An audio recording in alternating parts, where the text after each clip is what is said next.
Dans ce tuto, on va voir comment créer des tickets sur Studil. Alors, tout cela se passe depuis l'onglet Billetterie, où tu peux avoir la liste des tickets ou créer un ticket. On va aller dans Créer un ticket. On va par exemple créer un ticket non adhérent, qui sera donc accessible de tout le monde. Ticket public pour tout le monde.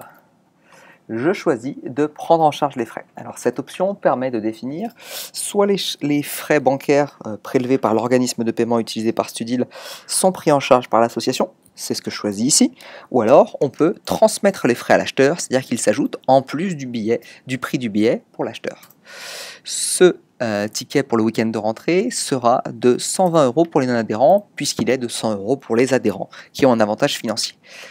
L'événement débute le 29 septembre, je vais donc commencer les ventes le 1er septembre à minuit et les achever juste avant le début de l'événement, le 29 à minuit également. Afficher ce ticket en ligne, cette option permet de définir si vous souhaitez que les étudiants puissent acheter le ticket en ligne sur la billetterie. Je veux que les étudiants puissent avoir accès à ce ticket en ligne non adhérent. Information de base, ceci permet de définir les questions que vous souhaitez poser aux participants.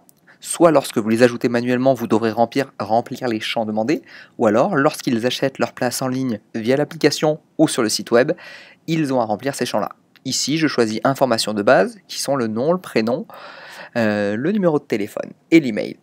Tout ceci est personnalisable depuis les formulaires dans la liste des participants, juste ici. Quantité disponible, l'événement peut accueillir 400 personnes, donc je mets 400 places disponibles pour les non-adhérents. Ils peuvent en acheter un au minimum et 10 au maximum afin d'en laisser pour tout le monde. Ce ticket est public, alors cette option permet de définir si tout le monde a accès au ticket ou si le ticket est réservé à certains groupes de personnes. Le ticket est pour les non-adhérents, il est donc public, et pour tout le monde, donc public, c'est bien le cas. Imaginons que ce soit un ticket réservé aux adhérents, il faudrait donc décocher cette case-là et sélectionner le groupe adhérent par exemple. Mais ce n'est pas le cas de ce ticket-là, donc je laisse ce ticket public. J'enregistre, le ticket vient d'être créé, ticket non adhérent à 120 €, il y en a 400 de disponibles. Et ce sont bien les informations de base qui sont demandées et le ticket est public.